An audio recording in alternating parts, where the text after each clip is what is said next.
We're live. Oh, Hello. Welcome. How is everybody today? My name is Taylor Thompson. I'm live here in the She Network.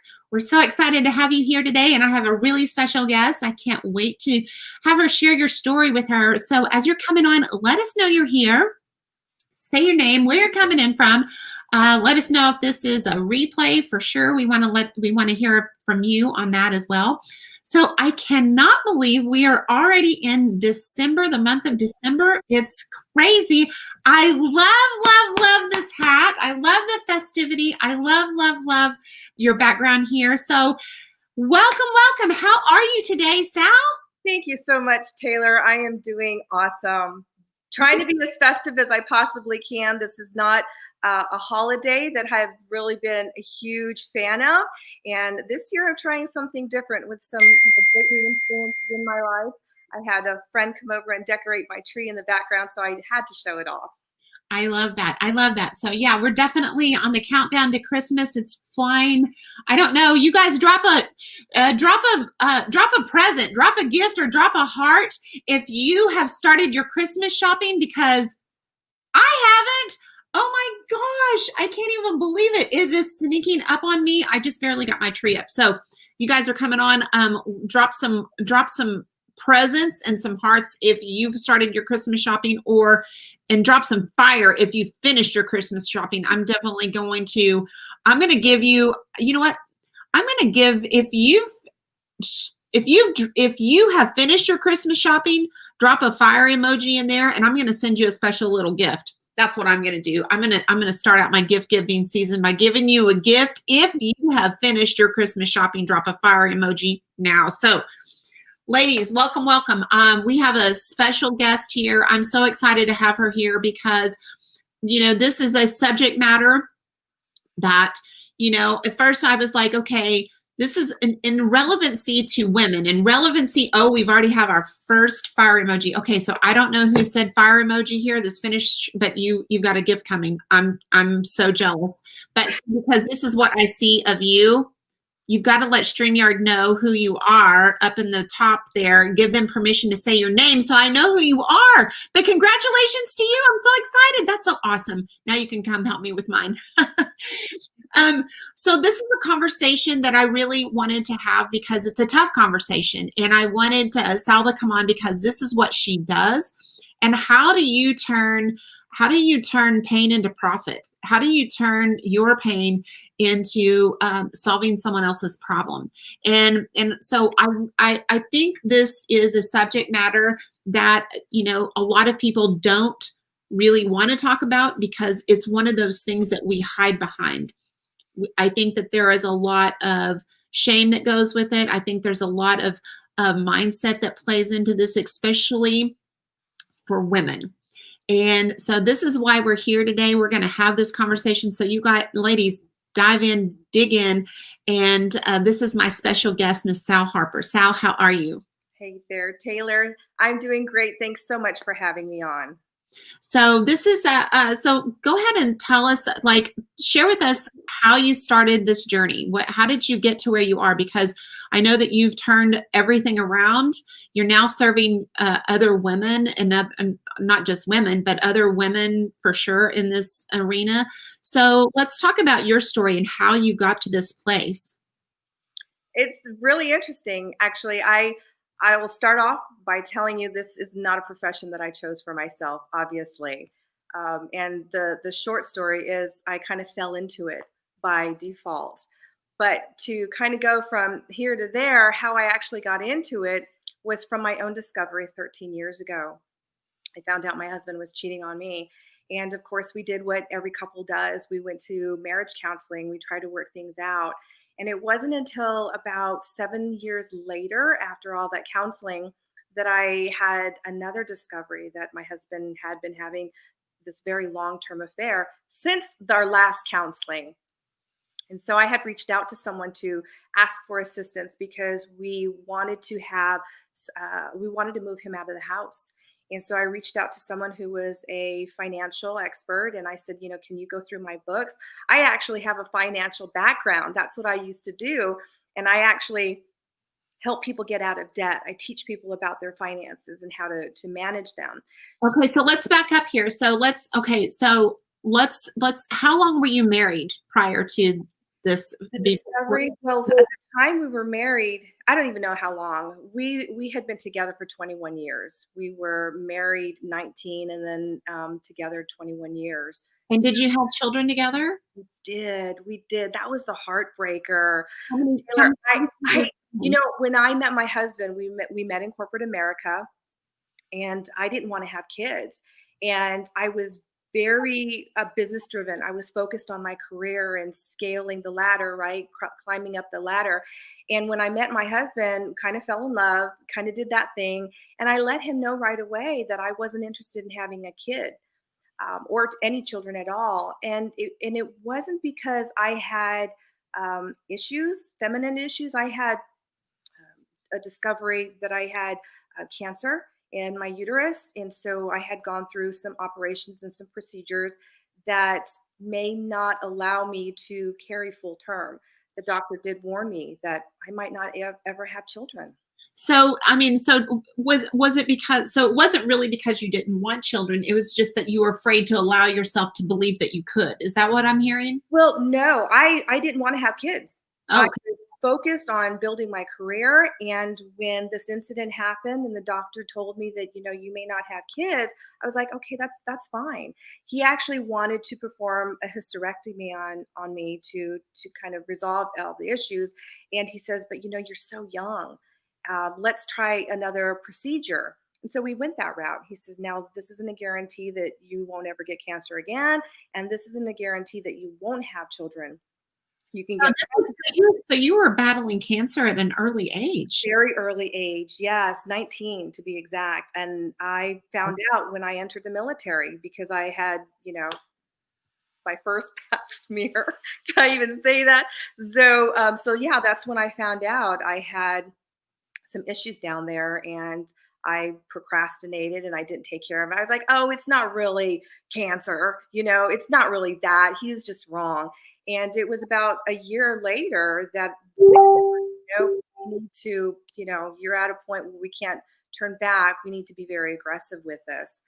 So, Um, I mean, so ladies, like such a great lesson, just that in of itself, nobody is immune, and especially, some this, you ladies, do your due diligence, go have your pap smears, like go to the doctor, don't put it off. Such a great lesson. So congratulations that you overcome such a major life challenge at such an early age. That's powerful. Thank you. And it was after I got out of the military, I went into corporate America and met my husband. And I was, like I said, very focused, very driven in climbing that corporate ladder. And so we dated and we ended up getting married, but it was with the understanding that, children were not really something that I wanted to consider. And he was fine with that too. Okay. And then what happened? I mean, surprise? Well, actually, what ended up happening is he ended up getting a position here on the East Coast in North Carolina. He wanted to work for in the racing industry. So he uprooted us and we went from California cross country to here in Charlotte, North Carolina. And it wasn't until like 4 years later that, yeah, boom, kind of got pregnant. And it was interesting because it was on the cusp of us having a fallout. We just realized that we wanted different things in life.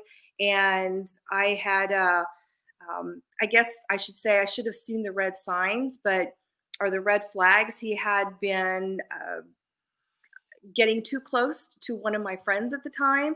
And I found out they had a little fling. So we were on the outs and I moved back to California. I thought we were done. We had no assets, we had no children, thought it was going to be an easy break. But he begged me back. After like 4 months of just swooning, he was just like, "Please, I realize how much I was taking you for granted. Please come back." So I did. I came back and I said, "Okay, well, let's work things out. Let's go into counseling. Let's figure out what we need to do to make things happen." And in the meantime, I said, "However, We can do all of that when I get back because I thought we were done. I booked a excursion with my parents to go tour Japan for a month. So it's paid in full. I got to go back and do it. So I did. And when I came back to Japan, from Japan back to stateside, I was just, you know, feeling like something was weird. Like my Yeah. body was just weird. Like I'm like, gosh, I've been car sick for like an awfully long time. And then I came back, boom, pregnant. Wow. Now, how did you feel? Because, I mean, not wanting children, not thinking you could have children, what was the mindset between both of you at that point? There was a lot of joy just because it's a new life that we're bringing into our lives. And there was definitely a shift in like, well, we're both grown ups. We can handle this because I ended up having children late. I was 35 when I had my first one. Oh, wow. So we were ready. We were prepared. You know, well, what do we need to do in order to make this a welcoming home for a child?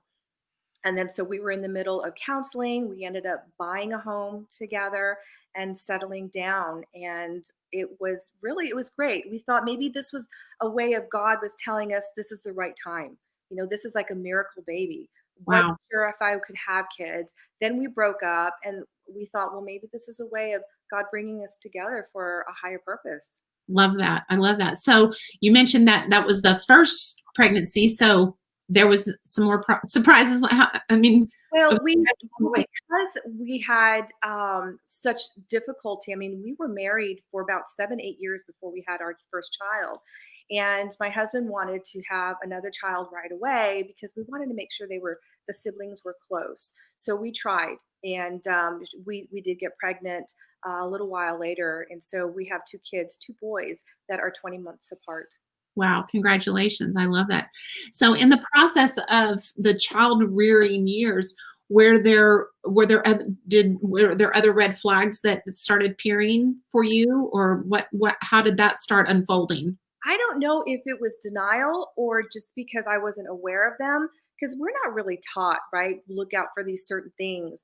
Because my husband was in the racing industry, he traveled quite frequently. Mhm. And I stayed home to raise the kids. I actually gave up my career and stayed home to raise the kids while he traveled, and I maintained everything home side.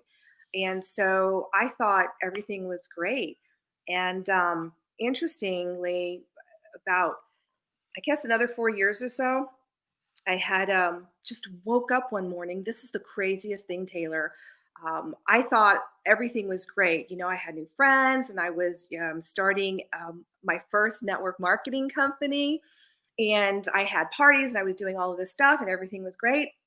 And so I woke up one morning and I'm like, okay, you know, going through my gratitude, going through my to do list for the day. And then all of a sudden, something came over me and I was just in tears. I was just crying and sobbing. And my husband rolled over because it was quite early in the morning. And he's like, what's wrong? And I just looked at him and I'm like, you're having an affair. And he was Wow. like, yeah. And I was Wow. shocked. I have no idea where that came from. I really don't. Wow. Okay. So, I mean, ladies, so this is a subject matter. Again, this is a subject matter that I think that there's going to be, I mean, there's probably women that maybe in walking in this right now have experienced this right now. And so we wanted to have this conversation because, you know, how do you cope and how do you get on the other side of that if you haven't already? And so what was your mindset like? Because you had already walked through this once. So, the first time, shame on you. The second time, what? Shame on me, right? So what was your mindset at this point whenever he flat out openly admitted it? Where you have now two kids, what is that like for you now? At the time of my discovery, I was appalled. I was absolutely appalled. And I kind of justified his previous action like, you know, maybe my girlfriend and I hung around together a little too often. You know, I just made those excuses. But this time around, I was just dumbfounded. I was shocked. I was like, how could you do this? How could you do this after what we learned from the first time around? We've gone through counseling. We've got kids together. We've built a house and have planted roots. I couldn't believe this happened. And a lot of it probably was my own um, flagrant, I don't even know, ego, cockiness. I was so assured that my husband was so shy. Like he could never do this. When we're together out in public and somebody compliments him, he gets weak at the knees and so bashful. I'm like, how could he actually go through the whole song and dance of courting another woman and doing it behind my back and having this affair and it be ongoing for years? And I had absolutely no idea. So I was shocked pretty much at myself for not recognizing the red flags. And No, I mean, I think this, I mean, it's interesting the parallelisms that women go through. I mean, because you said that the first go around, you basically were making excuses for him. And I think that whether it's infidelity or whether it's, physical abuse, emotional abuse, we start owning that. I think as women in general, speaking from my own personal experience, that we start thinking that if we were different, if we were better, and we kind of make excuses. So we start thinking, okay, I did something wrong. If I would be better, he wouldn't do this or that. So, and now I can see, how challenging it would be. Like, how could I let this happen again? That you could very easily own that yourself, yeah, like, and start feeling bad about yourself. Like, I don't measure up. Why would he do that again? Is there something wrong with me? Were you asking yourself those that questions? is exactly what happened the second time around, Taylor, because when we started having dialogue around why, like, we constantly ask why, we're perfect, we're great. And then those little things start coming up, well, you didn't quite lose all the baby weight after you had kids. It's been 4 years. Or, we don't have sex enough because you're always tired, taking care of nursing the kids kind of things. So yeah, we place the blame on us and we allow them to use those excuses against us. And let me tell you, it works. It really does. So what happened? So what did you end up doing at this point? Like, okay, so here we are, the second go around, the cat's out of the bag. What happens now? Like, are you packing? Are you kicking him out? I mean, like, what are you going to do with him at this point? We did. We actually separated. I'm like, okay, well, you need to get out. And that's when I contacted my friend who was a financial advisor. And she, was like, what's going on? Like, what's really going on that you need to separate? And I told her, this is what has happened. And then she started asking me the oddest questions around his sexual behavior, how often he masturbates, does he watch porn, things of that nature. And I'm like, "What are you trying to get at?" I'm like, I don't get it." And she says, "Well, just based on what you've told me and because I know you, I'm thinking he has a porn addiction, some type of behavioral addiction." I'm like, "No, come on. Porn, everybody watches porn. What's the big deal, right? It's in our society." And that's when I realized, that's when I learned that it had gone a lot deeper than what both of us even realized was going on. Mm. It was a porn addiction.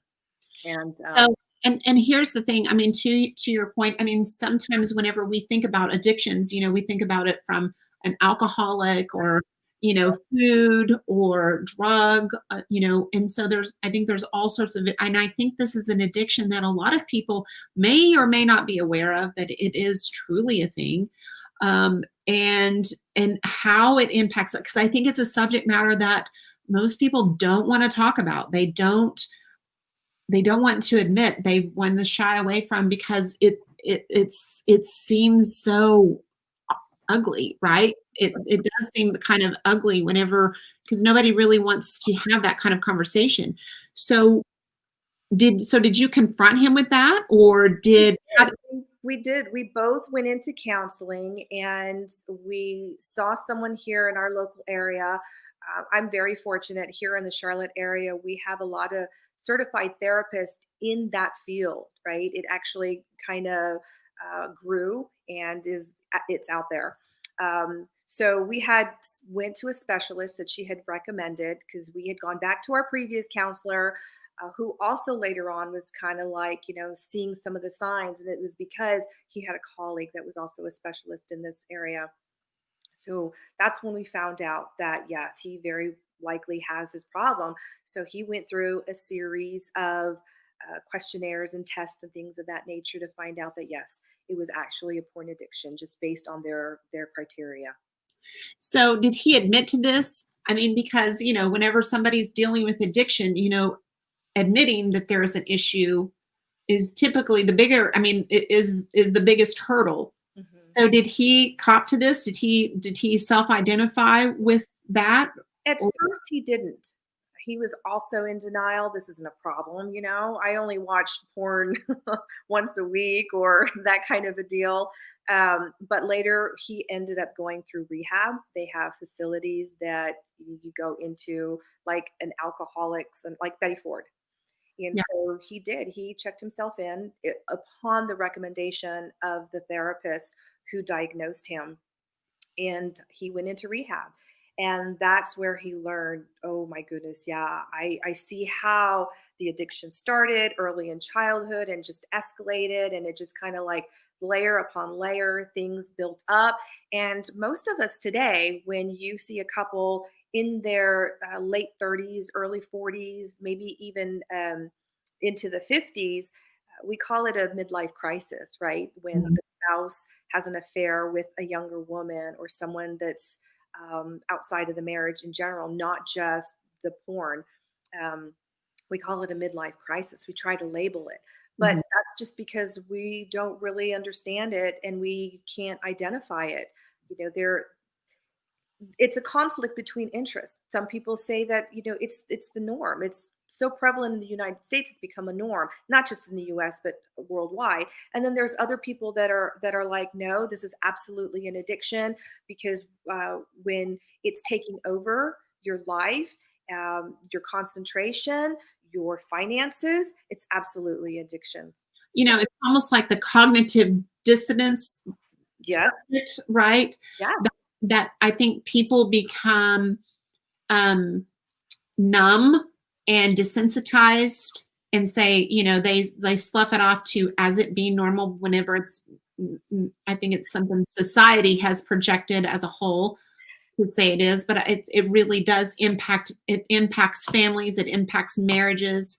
It is definitely it is a lie for sure from hell, if you ask me. I understand this because I can speak to this from my own personal experience. So was the for him to go into therapy, was it with the mindset to save the marriage, or was it about him? I mean, what kind of parameters have you set around him at this point? At the time, we thought it would be best to move him out of the house because what I had also learned is men have a tendency of compartmentalizing and burying the pain that has triggered them and caused them to have this type of addiction. So it was around the parameters that we would take 6 months, we would do separate therapy and therapy together to be able to reconcile the issues. And Was he did so I mean, because you mentioned that he was in a long-term affair, was it just a physical affair, or was it an emotional affair? I mean, 'cause usually if it's long-term with the same person, there is a lot of emotional connection there, which I feel is quite dangerous to any prevention of a relationship being mended. it was both. It was both. And it was heartbreaking to learn inside of counseling that not only was he having a 9-year long-term affair, but there were other women as well. Wow. Other women, prostitutes. It wasn't just porn, right? There's so much. It's so dark. It's when you get in it, there's so much going on. So how did you protect you? As a woman, how did you protect who you are and how you see yourself as you're supporting him through this journey. Because there's a lot of times that I think women would be like, I can't. I don't think I can forgive that, which is a whole nother subject matter. Mhm. But how did you protect you as you and how did you make the choice to say, okay, I'm going to stand by this man, the father of my children, my husband, as he heals and how did you believe him? Get through that? Taylor, that is a great question. And hindsight is 2020 because in the middle of all of that, I had focused on him. I had focused on, let's get your addiction resolved. Let's, heal you. And I didn't protect myself. There wasn't tools and resources like there is today, like me, and other therapists that are qualified to be able to say, we need to focus on you, we need to protect you. And so that was just thrown out the window right there. And I'll tell you, in the midst of us actually, him leaving me for this other woman, and then another woman, and then another woman. I lost myself. I, Yeah. I looked at myself in the mirror, and he even said the same thing. I don't even recognize who you've become. And I'm like, well, I don't either, because I tell you, I grew up in the military. I was a military brat. I think there was a recent post inside the She Network group. Are you raising a warrior princess? Well, I was raised a warrior. I was very independent. I didn't rely on him for my happiness and joy, but there was a sense of security that I had lost my independence and became unknowingly codependent on him. Mm. And I was like, there's no way I'm codependent. I am such an independent person. But what ends up happening to most of us is you look at where you are. I have kids now. We have finances together. We have a house, and you've uprooted me from my family. There's no way in hell I'm going to let go of this relationship. We've been together 19 years. Are you kidding me? I'm not going to let some fling, some woman come in and just take all of that. Yeah. And so that was, yeah, that was a delusion I was living. So, okay. So, I mean, there's so many places that I could take this story. So, okay. So as he's left you, so he's left you for a woman after woman, like, so what was the final straw for you? I mean, like how, how do you like set the boundaries? Like because in the description or like, how do you set those boundaries? How do you gather up enough strength and wherewithal to say enough is enough? This is me. This is what I choose to accept or not accept. This is unacceptable, and I refuse to be treated this way. And how does that happen? It didn't. It actually didn't.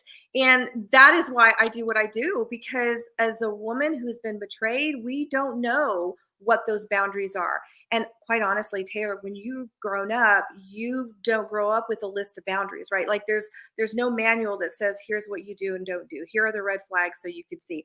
We kind of learn from behaviors that we grew up in, whatever your parents grew up in. What Well, we this, follow. and I think I mean, like you live what you learn. Right? Yes.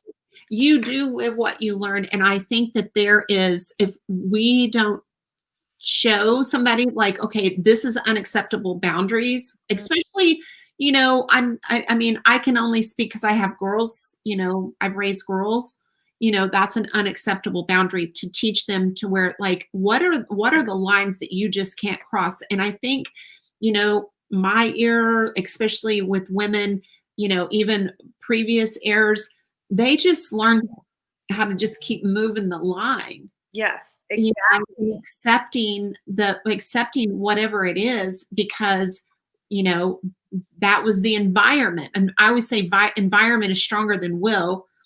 And, whenever you're in this environment and we still do it today. I mean, like, let's think about it as moms, as wives, as entrepreneurs, we always put ourselves last. Mhm. We put everybody else ahead of us and we self-sacrifice to the point to where we self-sabotage. Yes. Um, so are you saying that this decision was made for you? Like you were like, okay, he makes the decision. He called the shot and he's like, okay, that's it. We're over. And you had no say. Is that what we're talking about here? Exactly. And you know what? It was a blessing in disguise. I was absolutely devastated. And Taylor, I will tell you, it took me into some very, very dark places. And this is where I'm going to get real. Um, and I can't believe I'm saying this, but I know there are women out there that can relate to me. But I was so devastated when it came to that point that I was making preparations to take my life. I felt, oh God, my life wasn't worth it, right? I let some man take that away from me. And I just remember crying on this couch right here, making legal preparations for my mom to raise the kids because she's such a wonderful soul. My husband was totally checked out, right? He wasn't even around the kids in the 18 months that we were trying to reconcile. He still wasn't there. He was still, from what I understand, or learned in counseling, gallivanting around doing his thing still. And I had spent so much time raising these two beautiful boys because I love them. I they were miracles for me and in my life. And I was just so distraught. I had nothing to live for. I'm like, my boys, I've groomed them as much as I can. And this was not very long ago. This was maybe 3 or 4 years ago. I was like ready to take my life. I was done. So, I mean, that,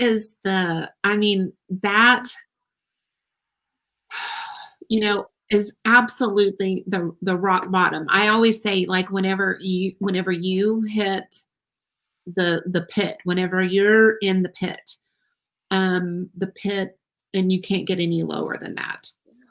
That's usually where God really shows up and shows out. And I don't know, I know that that's what happened for me. But how did you pick yourself up? How did you move forward? How did you get out of that mindset? What did you do?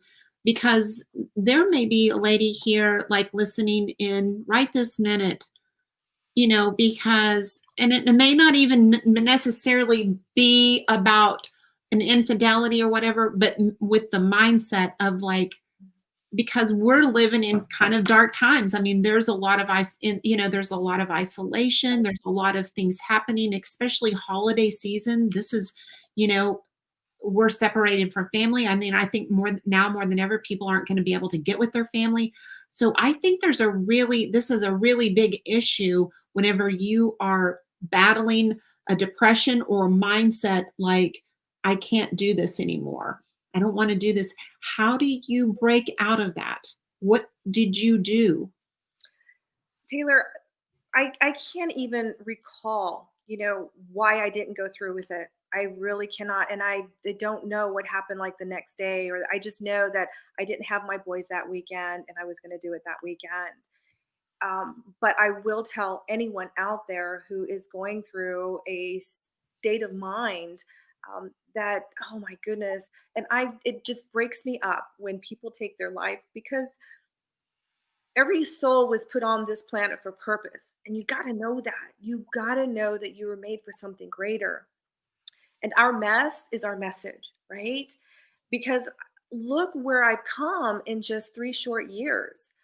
And the mindset is just, I just want to give somebody hope that, you were made for a greater purpose. Don't let anyone discourage you that you are not enough because you are. So did you have, like, but while you're on that couch and while you were in that mindset, do you feel like you got a touch from God? Do you feel like you heard his voice? I mean, what is there? There was some sort of catalyst. I'm trying to give, like, a tool or something that you did that changed the trajectory of where you were. You know, at the end, I was just like, I have done everything in my life that I wanted to do. If God took me today, I'm done. But that was the thing. If God took me today, I did not want to give my husband the satisfaction of being the sole parent of my two boys with that kind of influence, right? Mhm. I knew I could change the world. Even if I could change only two people, and that are my children, I wanted to be there for them. I love this. And I know there are some women that don't have children to pull them out of that. But here's the thing, it doesn't have to be your kids. You are brought and born on this planet for greater purpose. And you may not know what that is right now. And that's okay. To be able to just take your story, take your mess, and turn it into a message and help another woman. Now that I've been doing this for a number of years, I am so grateful that I didn't do that because I know I'm unique.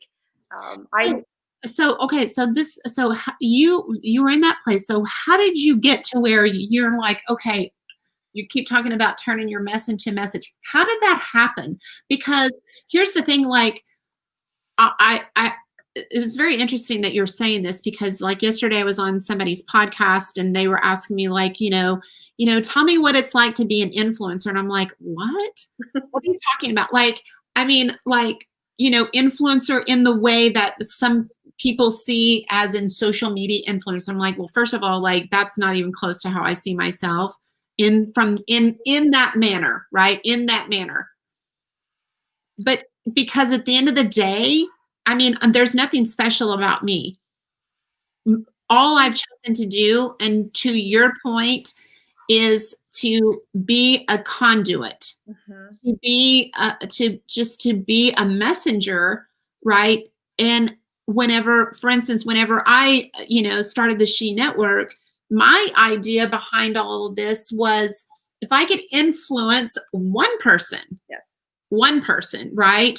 If I can change one person or help encourage one woman to change her life, that could change many, many other lives. It may not necessarily be me, but just changing one can make all the difference. Because if you think about, a pebble, you think about a pebble, and whenever you just take a little bitty pebble and you throw it into a pond, and the ripple effect that takes place from one little pebble Yeah.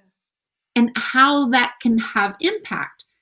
And so I love what you're sharing here because you are like taking that problem. You are taking your problem. You're taking everything that you went through and okay, how can I be a solution to another woman's issue? How can I be a mentor? How can I show another woman who's walking through this how I got through it?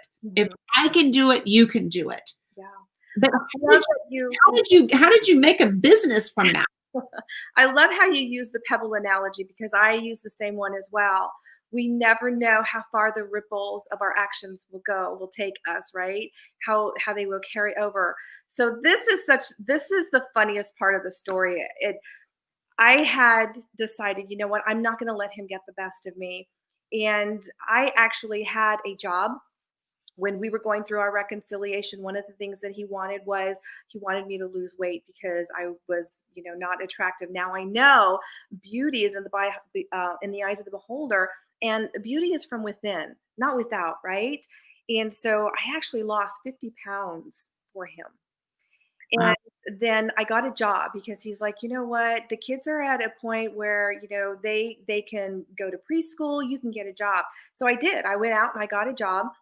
Granted, it was part-time because the kids were still so young. Preschool's not all day long. So I got a part-time job. And he was not a supporter of network marketing. I had a network marketing business. And granted, I wasn't making like, tons of money like I was making in corporate America, but I was making my own money. I was making enough to put the kids in the little activities that they do at that age. So because of the whole thing, I was so devastated. Um, I I drank myself to sleep every night. I'm not talking about, a glass or a bottle of wine. I'm talking about some hardcore liquor, right? And I smoked because I had panic attacks. I would get stressed and anxiety. And so I took up smoking, and I ended up losing my job, right? I was dropping the ball all the time. And so I was like, you know what? That's okay. I'm an entrepreneur. I know how to do other things. I was actually, dabbling in internet marketing for a little bit. And so I lost that position, that job. So right away, immediately, because I was internet marketing, e-commerce was just getting big. Shopify was getting really big. And so I'm like, I'm going to open up my own Shopify store. And I did. And over the course of the next almost 2 years, it just like took off. I cannot believe how well I succeeded. And a friend had reached out to me and had asked me if I would meet her for lunch. I'm like, oh my goodness, I haven't seen you in a long time. And so I met her for lunch, and she's like, how are you doing? I haven't talked to you in about a couple of years. And I let her know that John and I we ended up getting a divorce, and but I'm good. I'm fine. I've created my own business. I'm getting ready to scale. Christmas is coming up. I'm very excited. I'm making my own money now. And she asked me to take over the local betrayed women support group. And I'm like, no, absolutely not. Why would I do that? Um, Yeah. I'm in the middle of a divorce, and I don't want to relive that. I'm done. I spent a tremendous amount of time going through my own therapy and my healing. I'm not willing to do that. I appreciate the thoughtfulness, but no, I'm not. And so a couple of weeks later had passed, and I started seeing the most obscure signs, Taylor. It was just like like one of the guys inside of the mastermind group I was in for the e-commerce. We had become really close because he had been in e-commerce a little while longer than I was. And so I used to always dial him up, call, what do I do here? How are you doing this? And we got to talking one day, and he told me he had a porn addiction. And I'm Wow. like, what? He goes, well, I don't have it anymore, but I did. And this is, before I married my wife. And I'm thinking, why would you tell me that? I don't know you like that. Um, so then it was like a few days later, I was in a business group, and one of the colleagues in the group was centered, I guess, like interviewed like this, because he had a porn addiction as well, and he turned his addiction, his recovery, into a coaching business. I'm like, whoa, that is just so weird. I mean, just out of the blue. Yeah. And I don't know if it was because of, well, it wasn't because of my situation, because it had already been like almost 2 years past. And so a couple of things like that kept happening over the course of the next couple of weeks. And I was just like, God, are you trying to tell me something? Yeah. So I called her up and I said, listen, I was just inquiring, I don't know why, but I'm just seeing some signs, and I wanted to find out if you were able to fill that position. And she said, no, are you going to reconsider? And I said, well, I'm thinking, only because of my faith and what I've been seeing. So she's like, oh my goodness, I'm so excited. I think you should meet the girls. They're actually getting together tonight for like dinner, just to hang out. And I'm like, she's like, you should go. And I'm like, okay, I'll go hang out. Well, I did. I went and hung out. I told my story. I listened to everyone else. And I couldn't get out of there fast enough, Taylor. I was just, goodness, it had been 18 months, almost 2 years since my husband had left the house, and it was just opening up old wounds. And I, left, and I didn't even get out of the subdivision when I was just like crying. I was just in tears. I'm like, oh my God, I can't do this. I'm like, you got to be kidding me. I'm like, look at the pain that this is stirring up. I thought I was healed. And I'm just driving along, and I had to pull over, and I'm just crying, and I'm like, Lord, I can't do this. And then it was the first time I had ever heard God's voice. And they always tell you it's this still, quiet little whisper. And right here in my ear, I heard, I got you. And I was like, what? And I actually looked in the back of my car, because I was like, did somebody sneak in? Because I keep my car unlocked. And there was nobody there. And I heard it again. He's like, I got you. And I was just like, wow, wow. All right. Okay. Well, then let's do this. You've got me. Let's do this. Let's go. I love that. That was the moment. That was the moment. And so, so ladies, to me, this is really the perfect example of you are the answer to someone else's problem. And I love how you've actually turned it into a business, that you are helping people, but you're able to monetize it at the same time.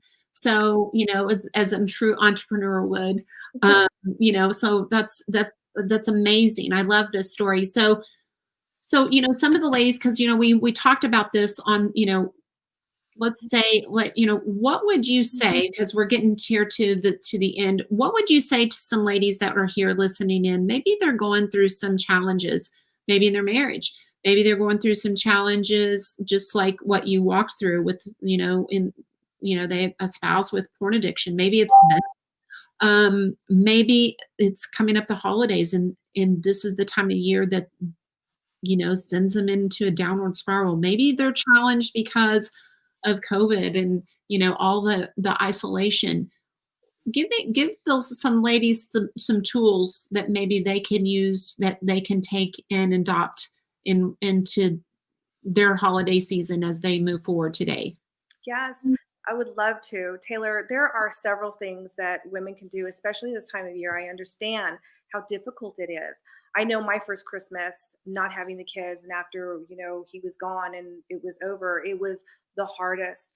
I cried. I really cried. I isolated myself. But one of the best things that anyone can do is reach out to somebody. Mm, And we don't suggest that we go out and spill the beans to people, right? But confide in somebody that you know and trust. And it may not be a family member, and it may not be a friend. Maybe it's somebody in a group that you've had a connection with, and mm, just say, "Hey, listen, I'm just going through something, and I could really use your support." But we don't ask because we just feel like we're taking care of everyone else. Why are we going to burden somebody else to take care of our problems? But that's where we start to go down, right? yeah. So just stay connected. And It's I so and it's I this is such an easy thing, and I think so many ladies are like, "Oh, I don't wanna burden anybody, fun. I don't," and so sometimes we let our pride get in the way. Ladies, like, if this speaks to you right now, like, there's somebody in your circle, and probably somebody that just dropped into your mind that you could connect with today and say, "Hey, I need somebody to talk to. I need some assistance. I need some help." Yes. I need somebody to pray with me. I need somebody to cry to. Like, I think women are good at that on from both perspectives, right? From both perspectives. But people don't know if they don't know. So you have to be the one to connect. Yeah. And if there is anyone out there who is experiencing something like this, I have a private Facebook group. I don't advertise it because it's very close niche. But I am inviting anyone that is part of this network who wants to reach out to me. And I can invite you into the group, and you will connect with other women who understand and empathize with what you're going through, whether it's small or big. Some of us feel like, oh, my problems are so small compared.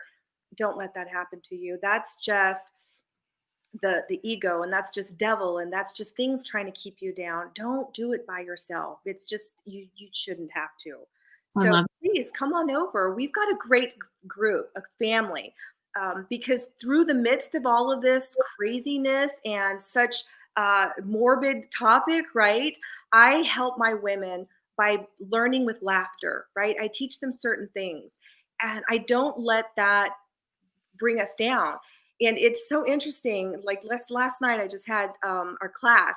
How we're just laughing. We've become such great friends that we just want to stay connected outside of whatever's going on in our marriage, in our relationship.